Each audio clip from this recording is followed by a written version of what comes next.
Hey guys, Raymond here from the Beginner Photography Podcast. Today I'm going to tell you exactly what makes a good photographer. Let's get into it.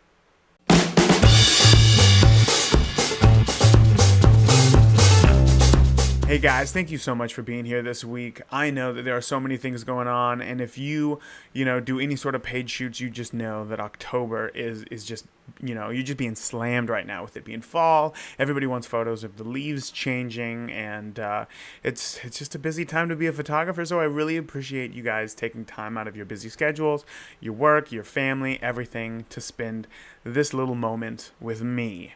So I'm going to try to make it worth it for you guys, as I do every single week.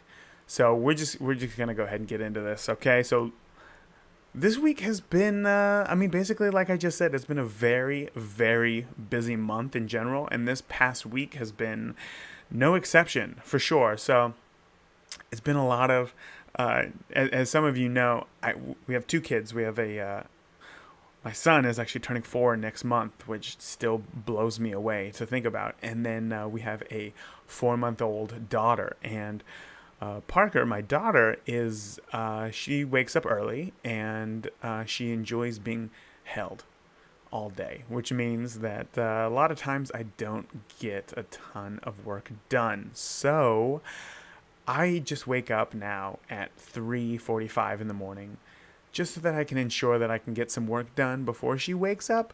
And then if I don't get anything else done for the rest of the day, then I'm happy with the amount of work that I could get done between 3:45 and 6:30 sometimes if I'm lucky. So just trying to put everything together. It's a ton. I feel kind of lazy because it's like I'm only getting in like 3 hours of work a day.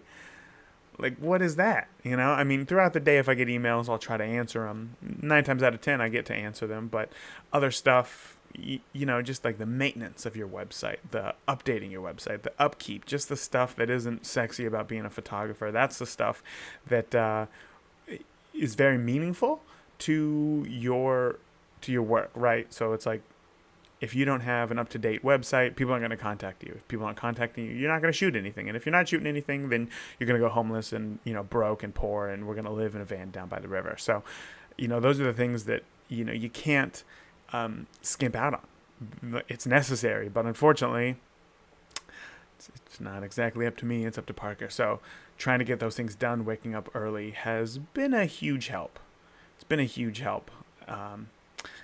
So it's, anybody out there who's a parent can completely understand, especially if you're working a full-time job and trying to do like photography on the side because it's your passion. You understand how hard it can be with kids, and it's, I feel your pain.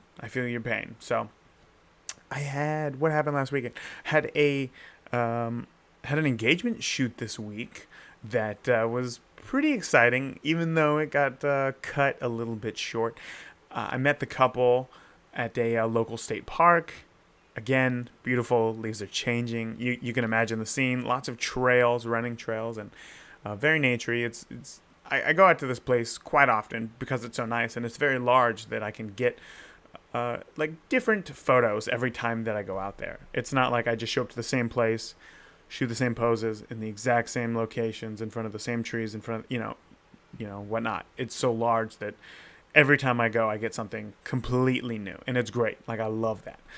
But this time, I wanted to take out my 360 camera. I'm convinced that 360 is the future. Maybe not the immediate future, but it's happening. And I don't think that there's any denying it. So I am hedging my bet and trying to create 360 content so that when that time comes where people like desire 360 content, guess who they're going to come to, right? I'm the guy. I got the 360 camera. I've been doing this for, X amount of time now. I know what I'm doing, and I'm going to get you something amazing. So that's my plan. Brought out the 360 camera, took it out there, and it's not ready, I guess, for the professional. It's you can set it on a timer and then walk away, because remember, you can't be behind the camera. Like, you have to set it up somewhere and then go hide because you don't want to be in the photos. So you got to set it up somewhere and then control it with your phone. Walk away, watch the live view on your phone, and then press capture whenever it comes up. Or I thought, because with the GoPro, if you do a time lapse, it just takes a bunch of photos. And then later on the computer, then you compile them all together into a video. So I did time-lapse a few times, hoping that it would, if it takes a picture every half a second, then I would get 1 or 2 good ones out of 20 or 30 photos. Unfortunately, it just automatically aggregates all these photos into a video. So I'm unable to get those screen grabs. So these are things that I guess I need to learn, do a little more testing. But also the time that it takes to press the shutter button on my phone, because like I said, I have to be out of the way. I can't press the button and then run, and then I have no idea of what the photo looks like. So I have to press the photo on my phone when I'm hiding behind a tree or something, and then come back, and there's a 2-second delay. So if you're okay, a couple really has to stay still, and then it just kind of takes away from the excitingness and the flow of engagements, right? Because the whole time you're trying to talk to them, you're trying to learn more about their wedding, you're trying to learn about their relationship. But when you have to set up a camera, tell them to stay right where they are, and then run 30 feet away so that you can hide behind a tree, and suddenly they're just standing there in the middle of the woods, it takes a little bit of that away, that magic away. And I just need to figure out how to bring that back in to the photos. So again, that's something that is just a bit of a learning curve, but I'm confident that I'll figure something out, and the only way to do it is just to keep doing it. But oh yeah, we got a little bit rained out at the end of that session, so that's one of those things that I wish, if I knew that we were going to get rained out, I wouldn't have spent so much time trying to get 360 to work, because I would have spent more time. I think we only had about 45 minutes together, so I would have spent all of that time behind my camera, because I'm also taking traditional engagement photos. I would have spent it behind my Fuji cameras, taking actual engagement photos, or I guess more traditional engagement photos, rather than trying something brand new that was kind of untested. Once again, you live and learn. You live and learn.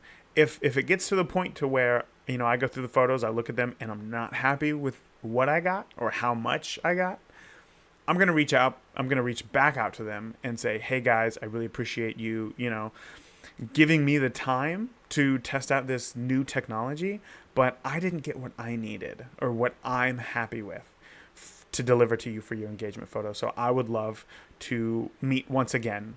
Of course, it would be completely free, because photography is so much less about photos and more about the client experience, because you really want your couples to have a blast with you. You want them to have fun. You want them to rave about you, because when that happens, when they're having fun, they're going to be more relaxed. When they're more relaxed, they might do some goofier things. They might just be closer to each other, and that's when you're going to get amazing photos.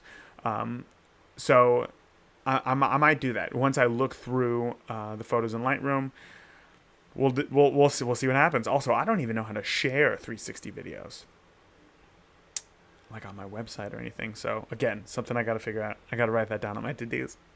I would love to know how your guys' week went. I know that quite a few of you this week in particular have all been reaching out on Instagram, Snapchat, and Facebook, and email, all at something about this week did it for you guys. You guys must have loved last week's episode with Caitlin and Thad and their Yosemite wedding, and they're just incredible destination wedding photographers. In fact, I got a message from, where is it? Here we go. From Chris on Instagram, right?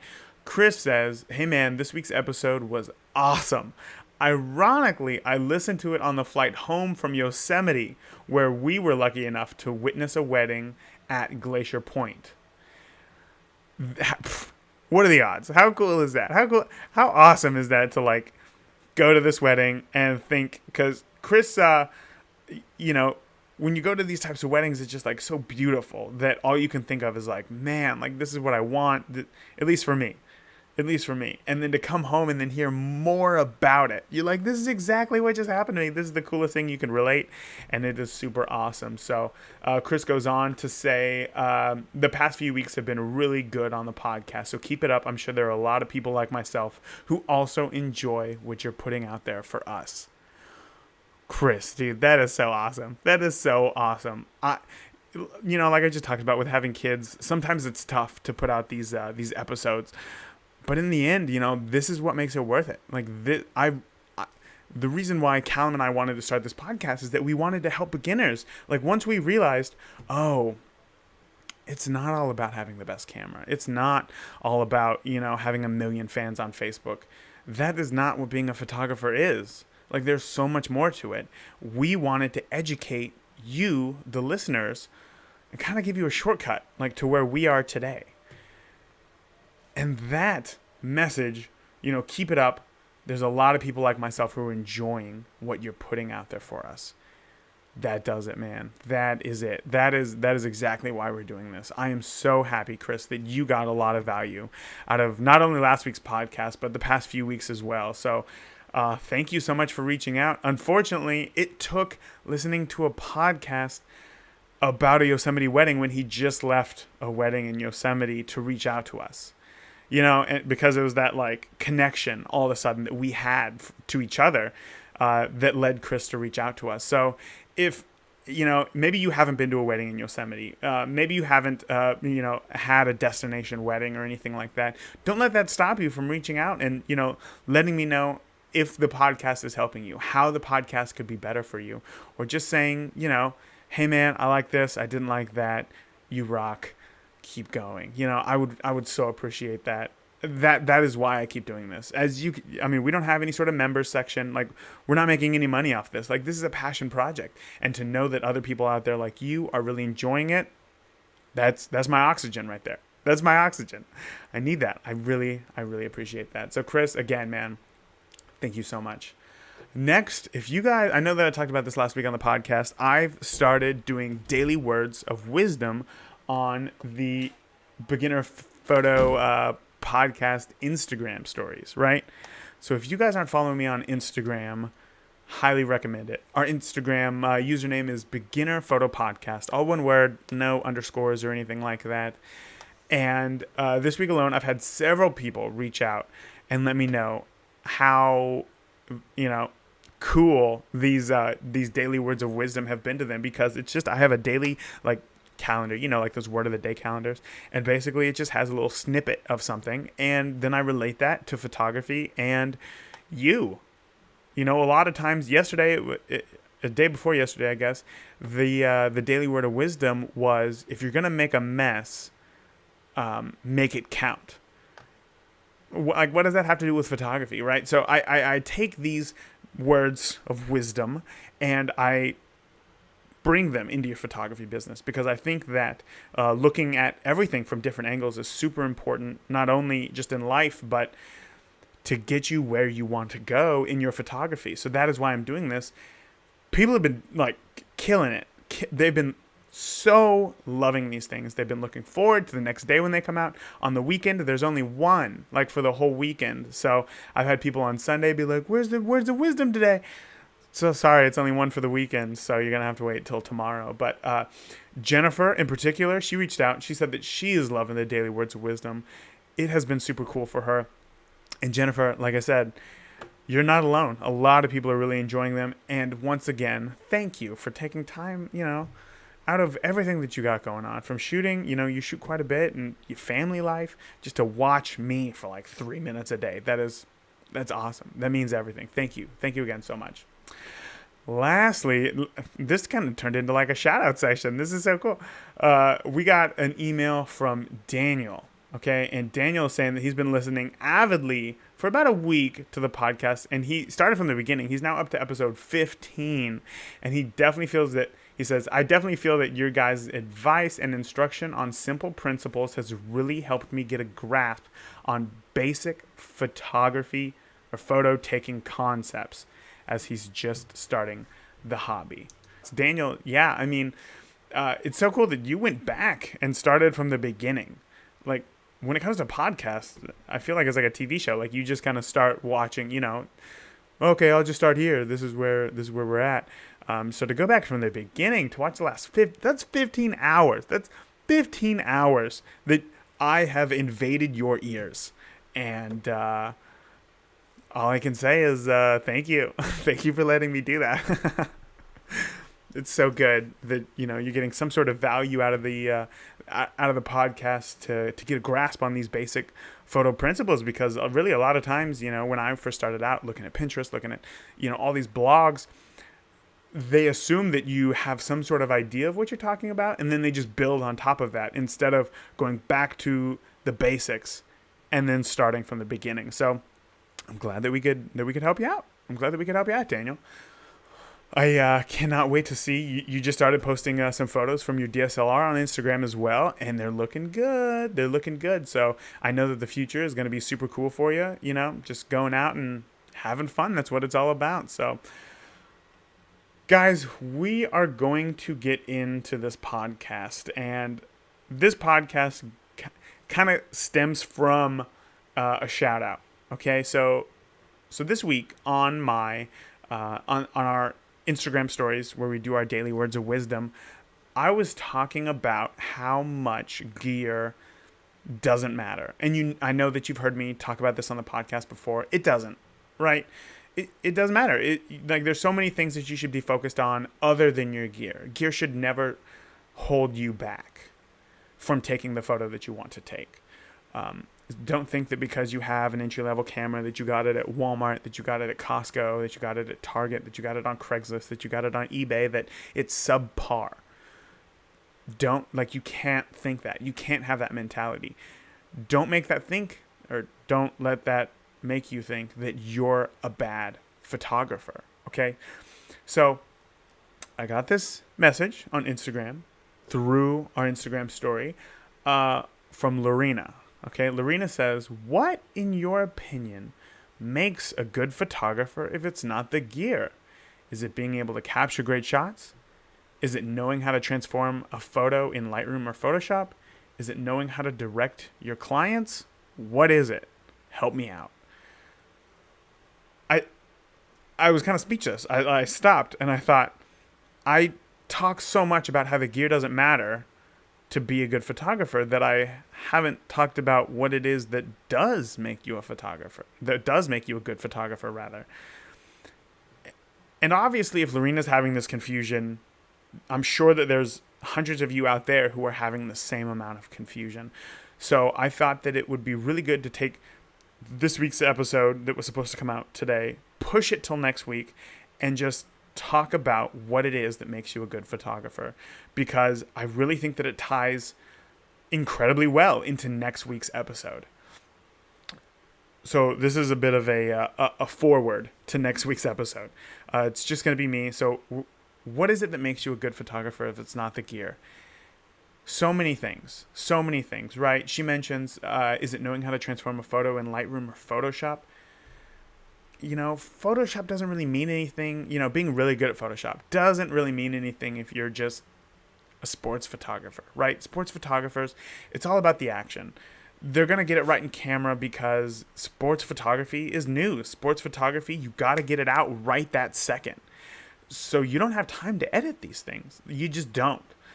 So therefore, really no need for Photoshop unless it's a magazine cover. Unless it's a magazine cover, or 9 times out of 10 there's no editing done in sports photos. So who cares how good you are at Photoshop, right? She says, is it knowing how to direct your clients? Well, what if you're a pet photographer? What if you're a nature photographer? What good is it to know how to pose a couple if you just shoot landscapes? That doesn't make you a good photographer. So what was it? So here's what I said back to Lorena. I said, man, that is a really good question. And it really depends on what you shoot, right? All gear does is follow your directions. So if you don't know exactly what you want your gear to do for you, then it can't help you. right? Think about that for a second. A camera doesn't just go off and do whatever it wants to do. A camera only follows your instructions, whatever you tell it to do. So if you know that you want a silhouette and you just put the camera in auto and it's not taking a silhouette, it's because you're not telling it the right thing to do. So you have to have the technical knowledge, put the camera in manual, like expose for the background so that you heavily underexpose your subject so that they are a silhouette. It only does what you tell it to do. So photography, I took some time to think about this, and photography really is two things. There's a technical side of photography, and there's an emotional side of photography. You know, a photo should really elicit some sort of emotion, right? That's what makes you stop. That's what makes you look at it. That's what makes you go, ooh, like that's a good photo. But there's some things like architectural photos, sometimes nature photos, that usually don't have the benefit of having somebody's face in it that you can tell that they're happy or you know, something like that. So I would classify those as more technical photos. You have to have more of they have to be technically correct rather than elicit some sort of emotional response to you. So at the same time, they kind of converge, right? So the technical side of photography can also be emotional, or it can, knowing the technical side of photography can bring out more emotion. So there's some basic rules in photography, and these aren't, I think rules is a bad word to use. I don't want to say guidelines either, but the rule of thirds. And I know that you've heard us talk about it on the on the podcast before. The rule of thirds is, imagine looking through the viewfinder and like there's a tic-tac-toe board that takes up the entire viewfinder. So if you're looking at me on YouTube right now, it like the lines go down right here and then they go parallel as well. So just imagine laying a tic-tac-toe board over your photo. Wherever the lines intersect is where your eye, for some reason, naturally goes. So putting something in those 4 spots in your photo is automatically going to make it look like a better photo. I don't know why, it just does. It's just psychology, right? And you can implement, that's something that you can implement just, you know, with your iPhone. In fact, you can have guides on your iPhone, your Android phone, anything. You can have those guides preset there so that when you're taking the photo, you can see, oh, okay, the thing's right there. Something interesting is within that line right there. I'm going to take the photo. And just by doing that, next time somebody looks at that photo, it's not just somebody's head square in the center of the frame with like 15 feet above them of just like space. They're going to get this emotional response like, wow, that's a really good photo. Like, that's a good photo. Thank you so much. You know, or this is really pleasing to look at. So that's when technical knowledge can create an emotional response. Next is like Ansel Adams, very famous photographer from the early 1900s. Like kind of known as like, you know, the first famous photographer. He said, he has a very famous quote that says that there are 2 people in every single picture: the photographer and the viewer. Think about that. There's 2 people in every picture: the photographer and the viewer. We all think differently.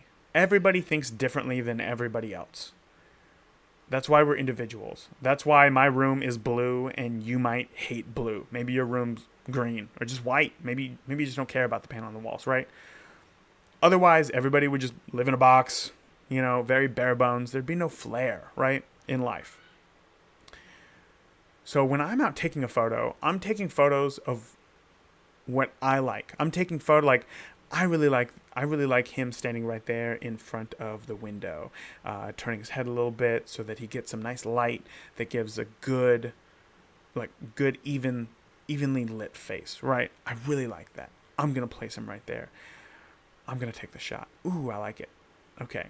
Somebody else could look at that photo and say like, ooh, He's, one side of his face is way too bright and the other side is too dark. Like, why would you put him in front of the window? I would have put him in a corner just to get leading lines towards him. That's what I'm talking about. There's two people in every photo. Just because one person thinks that it's a great photo doesn't mean that everybody will think that it's a great photo. So this is where, kind of took a pause there for a second, trying to figure out exactly how I want to say it. This is where photography is subjective. Okay, photography is subjective. It's, to you, a good photo is whatever you like, knowing how to capture it. Maybe consistency. To somebody else, a good photo might just be, every photo with a cute puppy might be a good photo. Maybe somebody just really likes a certain subject. Maybe somebody really likes black and whites. Maybe somebody really likes X, whatever it is. Just because you like it doesn't mean that somebody else will like it. You might see a photo that you love and think, wow, that is a great photo. That is an awesome photographer, that somebody else might think is just garbage. That doesn't mean that the photo is garbage. That doesn't mean that the photographer is garbage. It just means that they don't really enjoy that photo. So to tell you what makes a good photographer is really a lot of things. And it's all subjective. Okay? Being able to see the light makes you a good photographer, because photography is light. Exposing something properly, letting in the correct amount of light into your camera is what makes a good photo. Because you can have the perfect pose, you can have the perfect frame, you can have the perfect leading lines, you can have the perfect everything. But if you let in too little amount of light into the camera, you can't see the photo. Photo's all black. If you let in too much light into the photo or into the camera, everything's white. Everything's extremely blown out and overexposed. Who cares how good that photo could have been? The photo is now bad because you weren't able to see the light correctly. Being able to see the light takes a lot of practice. A lot of practice. As an event photographer, weddings, I struggle with this all the time because I never know where people are going to stand. I don't know where, I don't know where they're going to be. So I have to somewhat anticipate as well what is going to happen. Anticipate where they're going to be so that I can put myself in the right spot to put them in good light without having to actually move them. Okay? If you watched my Instagram story from yesterday, you would know that. I simply just went outside and I was facing the sun and I was taking a video of myself and I said, this is bad light. I had a big old highlight on my nose. I looked like a clown. I was, squeezing my nose because I looked so stupid. And yet when I turned around and put the sun to my back, like if you're watching me on YouTube right now, there's sun coming in through the window, giving me a nice backlight. And yet my face evenly lit. Suddenly, beautiful photo.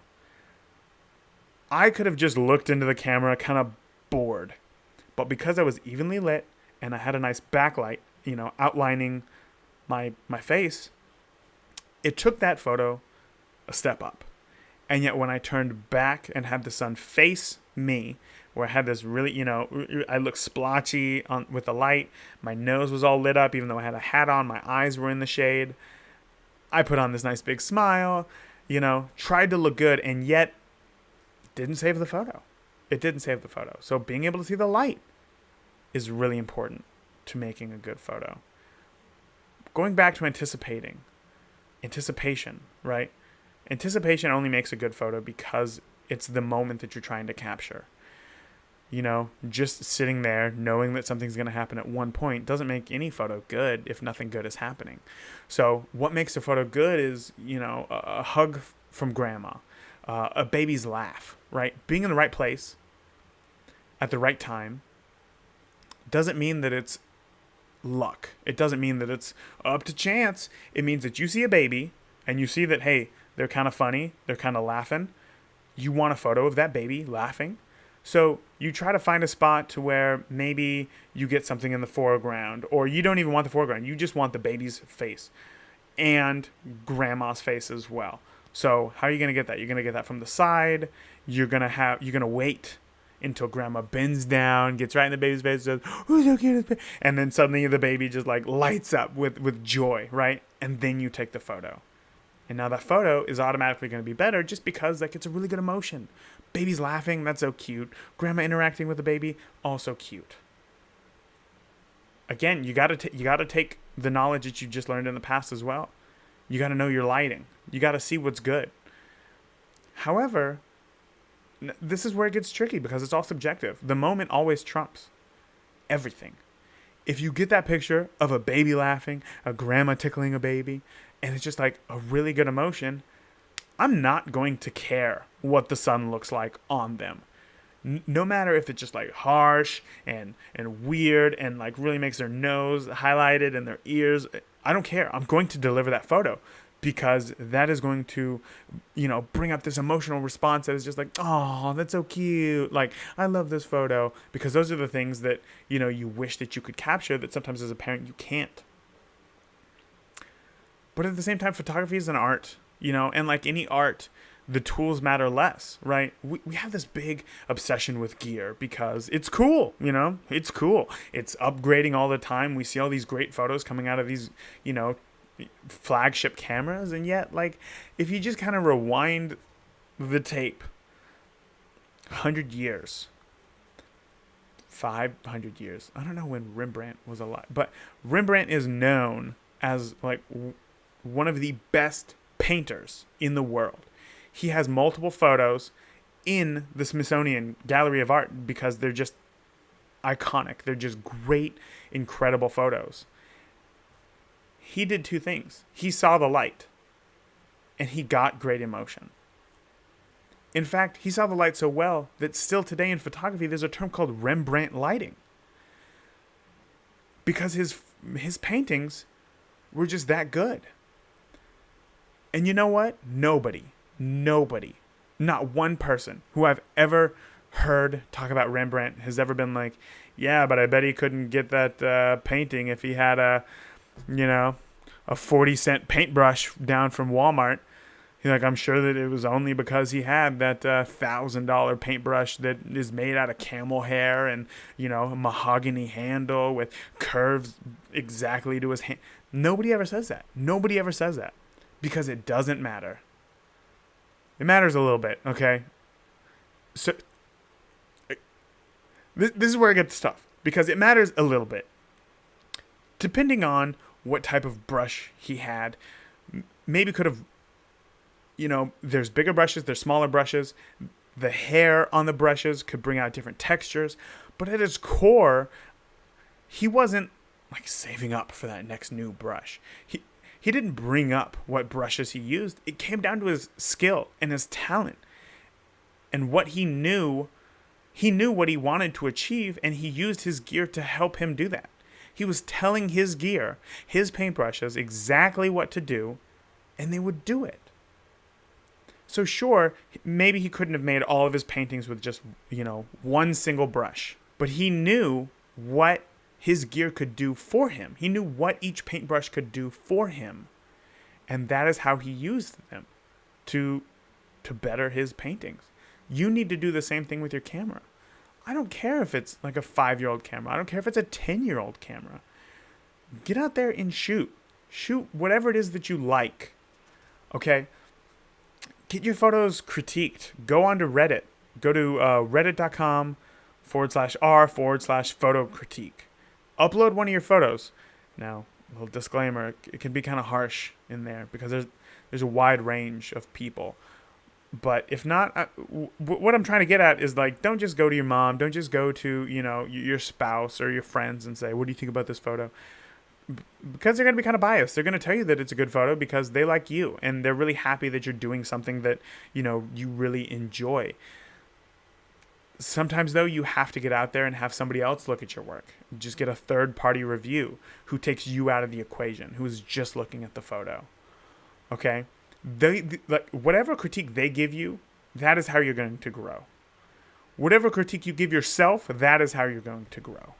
If you see any photos that you have no idea how it was shot, if you see a photo scrolling through your Facebook timeline or in a photography group and you have no idea how it was shot, go out there and try to take that photo. Just look at it. Really look at it. Think, okay, I'm just going to imagine exactly what this scene looked like, and then I'll try to replicate it. So You know, looks like there's the left side of her face is definitely brighter than the right side of her face. Could have been flash, could have been a reflector, could have been just how she was standing. Maybe she was in front of a white wall, and the white wall just isn't in the frame, and that white wall bounced some of that light back on her face. Maybe maybe it's just the angle that they're at. Go out and try to replicate that photo. Come back home and then compare the two. Look at them. See what is different. And then just having that time apart from actually being there, taking the photo, looking at the photo, and then coming back and looking at your version of the photo, maybe you'll see something else. But at its core, photography is what makes a good photo is whatever you like. Forget everybody else. Forget them. Remove everybody else from the equation. What do you like? When you can get something that you like, you are a good photographer. To you. Because it's subjective. If you are consistent in your work and you can keep getting stuff that you like, other people will notice it, they will recognize it, and they will like it too. When you do something that you like, you're going to be excited about it. That excitement is going to transfer over to other people, and they're going to be excited about it as well. They're going to be excited about your work. They're going to be excited to be in your work. Then they're going to rave about you. That is what makes a good photographer. All of this today is what makes you a good photographer. So there's not one just magic pill that you can take. There's not one rule that you can follow that makes you a good photographer, because there's so many different types of photography. There's so many different, specialties in photography. When I was in film school, I knew a cinematographer. A cinematographer is a photographer for video, essentially. They control all the same things: the lighting, the camera work, the angles, lenses, all that stuff. And he only photographed clear liquids. That was it. He wouldn't shoot Coke, wouldn't shoot milk, wouldn't shoot Windex, nothing like that. Nope. He was so good and truly enjoyed shooting clear liquids, bottles of water, vodka, clean detergents. He was so good at it that he is now the guy that people go after. It's because he did what he loved. He got so good at it that now he's known for it. He's recognized for his work. That is what you need to do in whatever it is that you want to shoot. That is going to make you a good photographer. Now, there's always going to be critiques that, you're always going to doubt yourself and stuff like that, but that's just normal. That's just natural stuff, Just put your nose down and keep going. Honestly, don't listen to the voices in your head. Not that I have voices in my head per se, but you know what I'm saying. Don't listen to the doubt. Yeah, don't listen to the doubt, right? Just keep going. Just keep shooting, because at the end of the day, you enjoy it and you love it. So guys, I hope that this episode made sense. I hope that you could take something away from this episode. I hope that, maybe you had somebody who was asking you to take pet photos and you don't know anything about pet photos and it doesn't even interest you. You're kind of allergic to cats, and you were going to say yeah because money, I don't, whatever. And now you're going to say no because it's not going to be what you enjoy. And you know that it would be a disservice to them because you know that you can't get a good photo out of it because you've never done it before. You can't give it your all. Guys, that's it. That is it for this episode. If you enjoyed this episode, I want you to go over to the Instagram right now, instagram.com/beginnerphotopodcast. And I'm doing this every single day, these Instagram stories of daily words of wisdom. I've had dozens upon dozens of other listeners just like yourself telling me how much that it has impacted them and how much that they have appreciated what I've been doing. Then I know that they're not the only ones who are really appreciating it and enjoying it. You will as well. So guys, go ahead and head over to Instagram, Beginner Photo Podcast. give us a follow. Let me know what you think of the Instagram stories. I'm always trying something new. I love your feedback. I'd also love to keep up with you. I'd love to check out your work and see what you're doing. You know, that's one of the fun things about doing this is being able to watch people grow. I've already seen so many other listeners like grow in their photography just in the, few short months that we've been doing this. I want to see the same come out of you. I want to see you growing leaps and bounds. Do you want to grow leaps and bounds? Because if you do, I want to help you out. I think that's it for this week. Like I said, next week is really going to tie in well to this episode. There's a lot more information. We go into it a little deeper with somebody who's much more experienced in photography education, specifically for, well, you're just going to have to wait. That's all that I can say. I don't want to give away too much because it's a really solid episode and I really want you to enjoy it. So until next week, go out, shoot, post your photos on Instagram, head over to the Facebook, post them there as well. I'd love to check them out. Guys, enjoy photography. That's what this is all about. The confidence is going to make you a good photographer. All right, guys, I will see you next week, or maybe I'll see you sooner on Instagram stories. But until then, have a great week, guys. Keep shooting. Later.